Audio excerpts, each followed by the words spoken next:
Do you have an Amazon Alexa enabled device? You can now listen to my podcast on that device.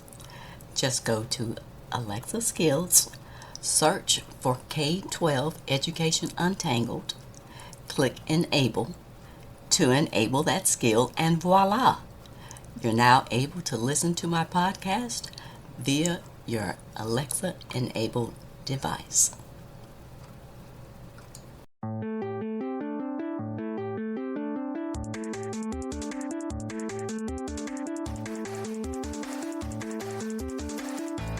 Welcome to another episode of K-12 Education Untangled. My name is Dr. Kim Fields, former corporate manager turned educational researcher and advocate, and I'm the host of this podcast. I got into this space after dealing with some frustrating interactions with school educators and administrators, as well as the micro-discriminations that I faced as an African-American mom raising my two kids who were in the public school system.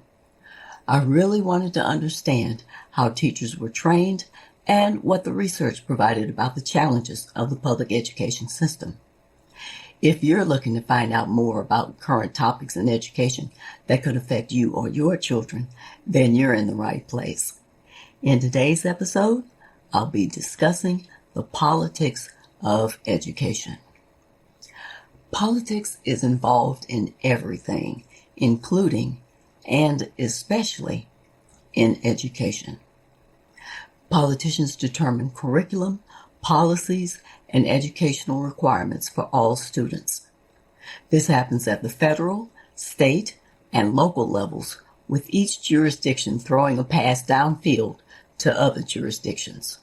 It's been a long, arduous, and complex juxtaposition between politics and education, with everyone staking a claim. It has been and will continue to be a wrangling of power between all stakeholders. I'll discuss a brief history of two of the most recent federal acts, the No Child Left Behind Act and the Every Student Succeed Act, the state implications of those, and what you can do at the local level as a participant in the educational progress of your child on this episode. Let's start out first with an overview of one of the two of the most recent federal laws, that being the No Child Left Behind Act of 2001, or NCLB. It became law in 2002 under President George W. Bush and was viewed as an effort to create more uniform standards for students and schools across the country. It basically shifted the focus from inputs to outcomes, putting a spotlight on the performance of different student subgroups and using reporting requirements to spur the development of more robust data systems. The No Child Left Behind Act of 2001 had mixed effects on the nation's educational ecosystem. It did, however, have several missteps, including setting unrealistic goals and expectations, narrowly focusing on reading and math results, and designing an accountability system with an inflexible, one-size-fits-all approach. One aim of the legislation was to make every student in the country proficient in reading and math by 2014. The federal government wasn't always involved in education, though. Their involvement began in earnest with President Lyndon Johnson's 1965 signing of the Elementary and Secondary Education Act. This initial federal foray into education began a long period in which discussions of money, basically Title I dollars, dominated education policy debates. Student subgroups included disparities by race, ethnicity, socioeconomic status, English learner classification, disability status, and other characteristics, all of which are at play in the discussion about academic achievement gaps. The No Child Left Behind Act required detailed outcome reporting down to the school level for a wide range of student subgroups. If the school failed to meet the definition of adequate yearly progress, or AYP, then the whole school would be classified as failing. This accountability illuminated the outcomes of different student subgroups and also revealed some of the largest race-based achievement gaps.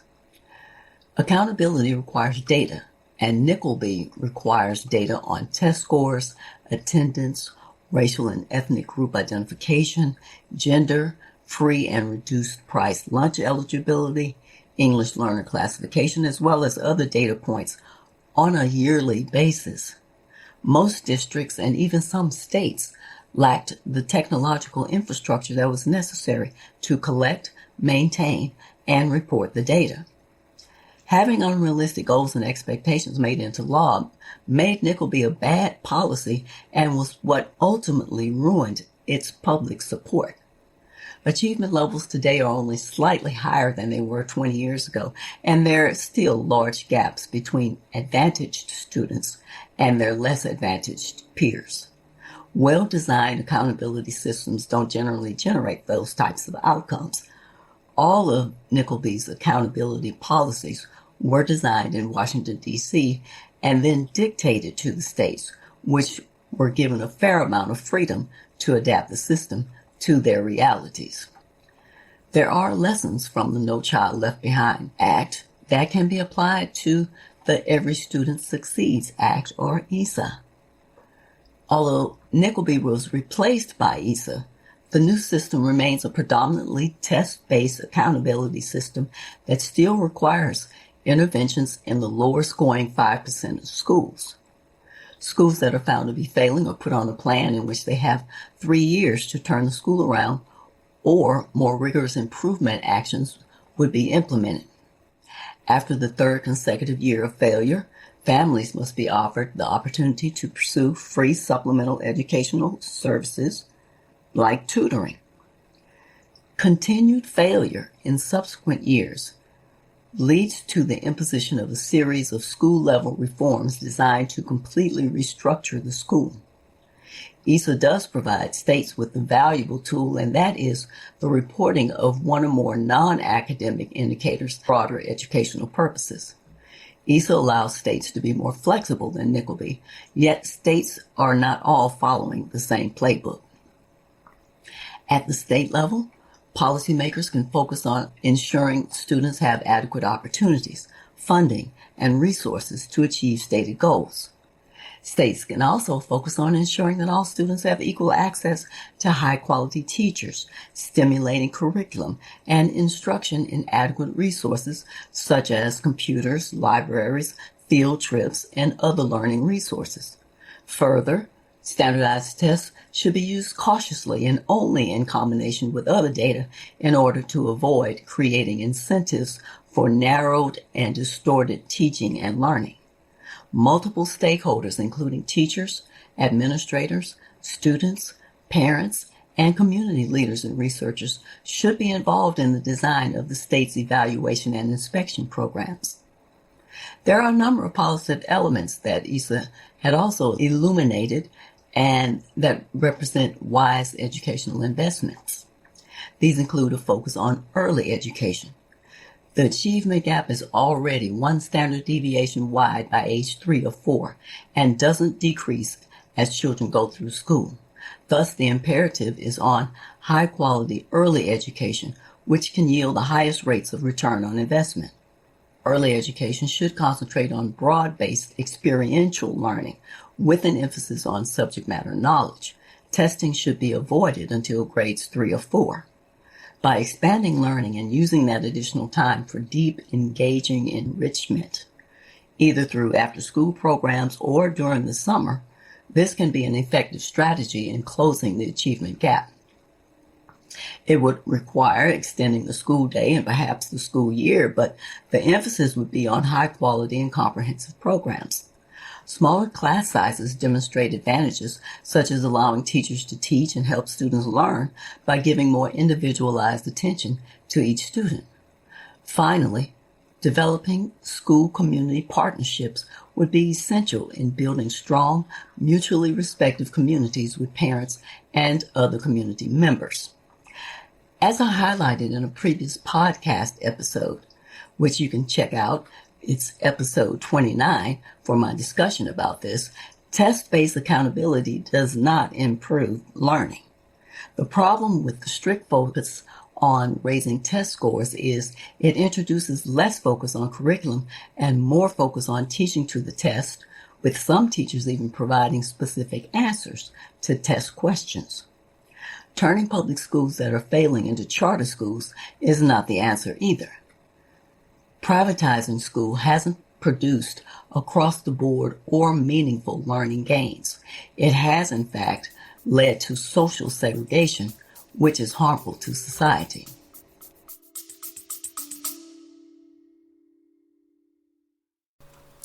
Love my show? Consider being a regular subscriber. You can subscribe for as little as $3 per month. Just go to https://tinyurl.com/podcast support. There's no contractual obligation. You can cancel at any time.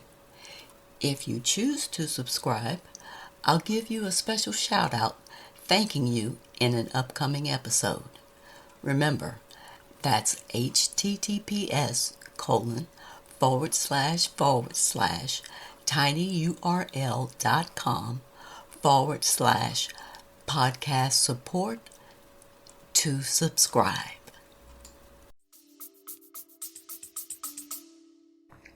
Presidents George W. Bush and Barack Obama both call education the civil rights issue of our time. Both of their educational legislation provided a construct for accountability for failing public schools. Some states went further than others. States like New Jersey and Massachusetts took over entire school districts, whereas Louisiana created a recovery school district to take failing schools from their districts and hand them to charter school operators. Indiana passed a law doing the same, as well as Tennessee, Michigan, North Carolina, and Nevada. School boards, district administrators, and teachers' unions objected to this oversight, and in 2015, Congress backed down, replacing NCLB with ESSA, which significantly reduced the pressure on districts to do anything meaningful about failing schools. This opened the door for Michigan, Nevada, and North Carolina to kill off their takeover district plans. Unfortunately, millions of children still languish in low-performing schools where they are less likely to develop the skills necessary to get into college or even the military or to succeed in anything except low-paying jobs. Most of them are from low-income families, with many of them black or brown. Maybe this should be a national scandal because not only do black lives matter, black minds matter too. With this in mind, state policymakers must give districts the tools that they can use, sometimes in the form of legislation, and create incentives to use those tools. If they don't provide these tools, they will sentence millions of poor children to inadequate education that, for the most part, will result in lifetimes of poverty. Perhaps that is the true civil rights issue of our time. ESSA was signed into law in December 2015 by President Barack Obama. The Every Student Succeeds Act provides greater flexibility in the types of assessments students may use. It explicitly authorizes states to use nationally recognized assessments in high school, computer adaptive assessments at all grade levels, and high school math assessments for advanced 8th graders.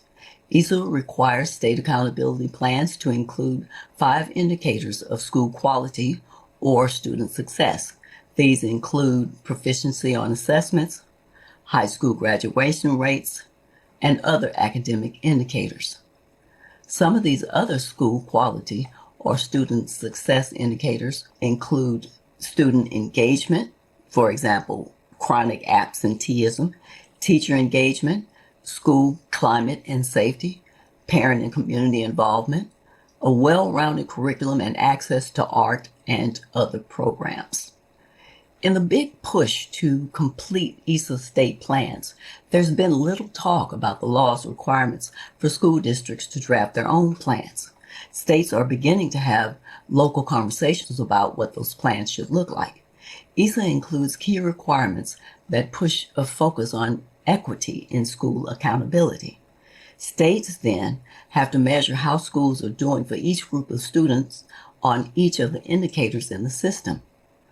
The law leaves many key decisions up to the states on what to measure, how to communicate how states are doing on those measures, and how to identify when the school needs to take action to improve for any group of students. What the state chooses to measure as part of its accountability system is vital because one of the key things accountability systems do is communicate expectations. If states measure the wrong things, then they run the risk of setting the wrong expectations. Additionally, if states measure too many things, they risk setting too many expectations and having most of those expectations not really matter.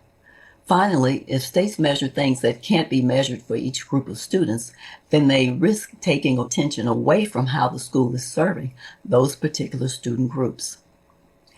ESSA requires states to identify any school in which one or more groups of students is consistently underperforming based on targeted support and improvement. Given the flexibility of ESSA, states get to decide what quote, unquote, consistently underperforming means.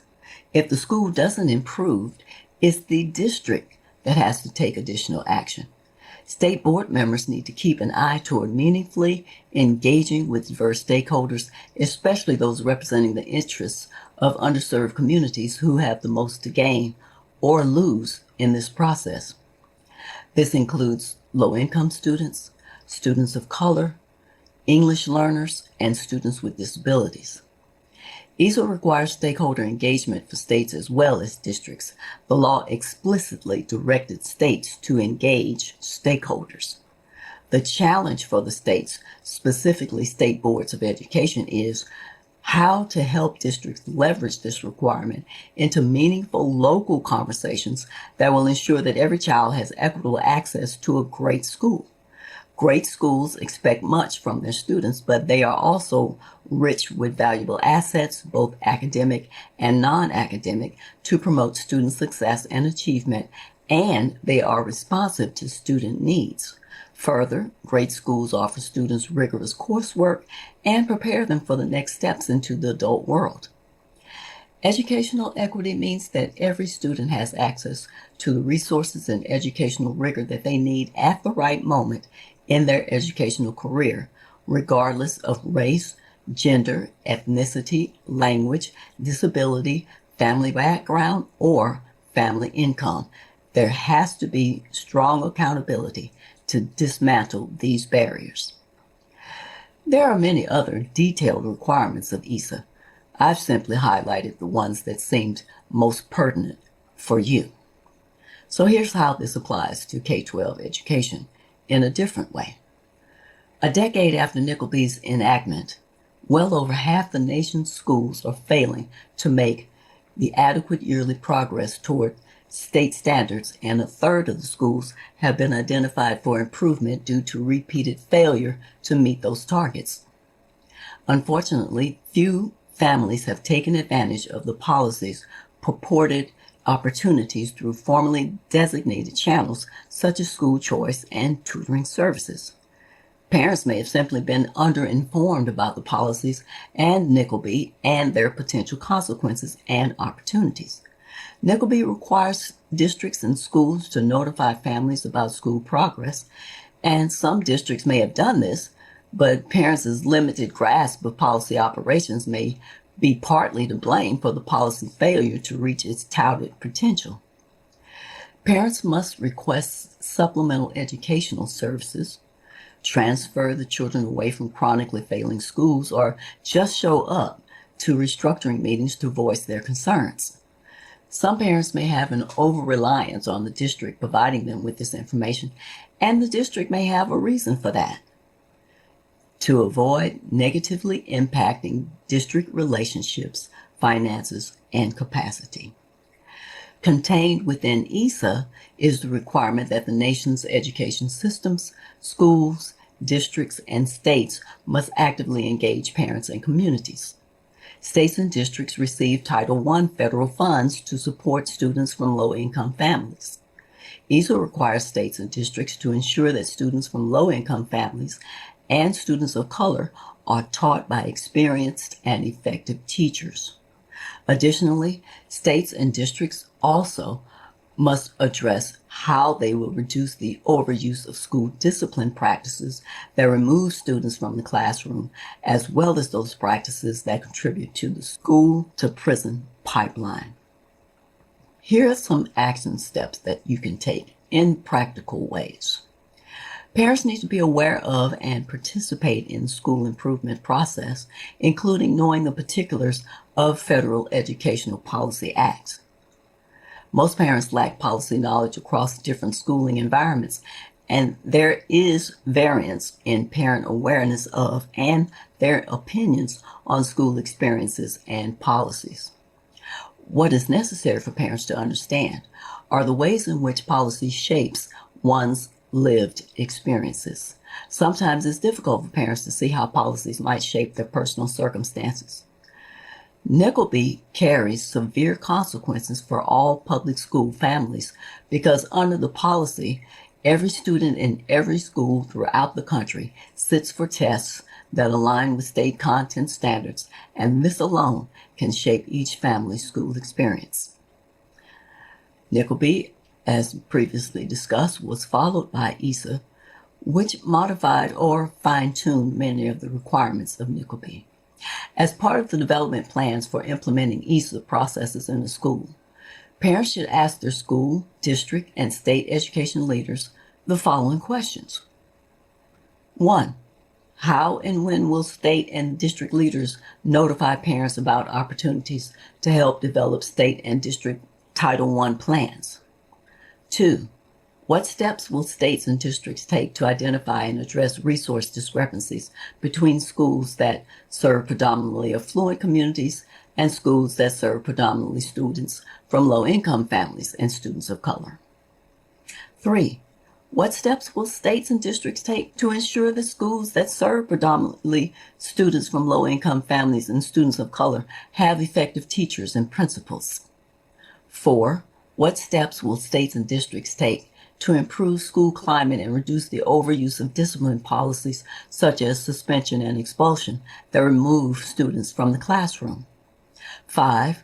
What steps will states and districts take to ensure that all students have access to coursework and materials needed for students to graduate from high school ready for college or a career? And 6. How will states and districts identify schools with large achievement gaps between students of color and other students? And what support will states and districts provide to help these students excel?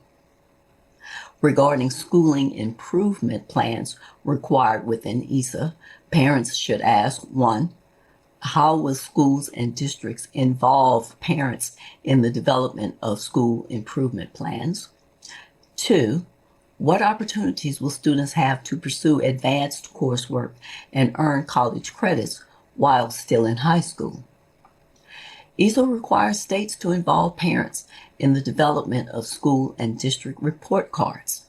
Parents should ask their school, district, and state education leaders these types of questions in order to support their involvement. 1. How will states and districts work with parents to ensure that the parents and community members understand state, district, and school report cards? And 2, if schools receive an overall letter grade or other summative rating, like 1 to 5 stars on a scale, how much weight will performance of students of color carry in determining that overall grade? Also, if students of color have low test scores or low high school graduation rates, can a school still receive a high rating? Finally, ESSA requires states, districts, and schools to monitor and report the academic performance of the historically underserved groups of students based on their racial ethnic status, socioeconomic status, English language ability, and disability status.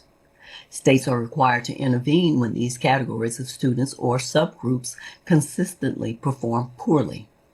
The state sets the minimum number of students necessary to include one of the student subgroups at the school, district, and state levels. If the subgroup at a school has fewer students than the minimum number set by the state, then that school does not have to report the academic performance or high school graduation rate of that subgroup of students, and the state does not have to provide resources targeted specifically to that group. States should engage parents and communities in determining the number of students necessary for a school to report performance of the students' subgroups. Parents should ask their school, district, and state educational leaders the following questions about this issue. 1. How many African American students must be present for schools to report publicly the performance of African American students and qualify for additional funding if the performance of those students is low? And 2, how many more African American students could receive support if the state lowered this number?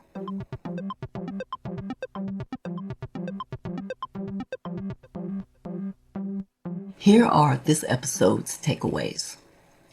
In today's hyper-polarized politics, where the issue of the day is promoting divisiveness and vitriol, schools and education are not exempt from this discussion.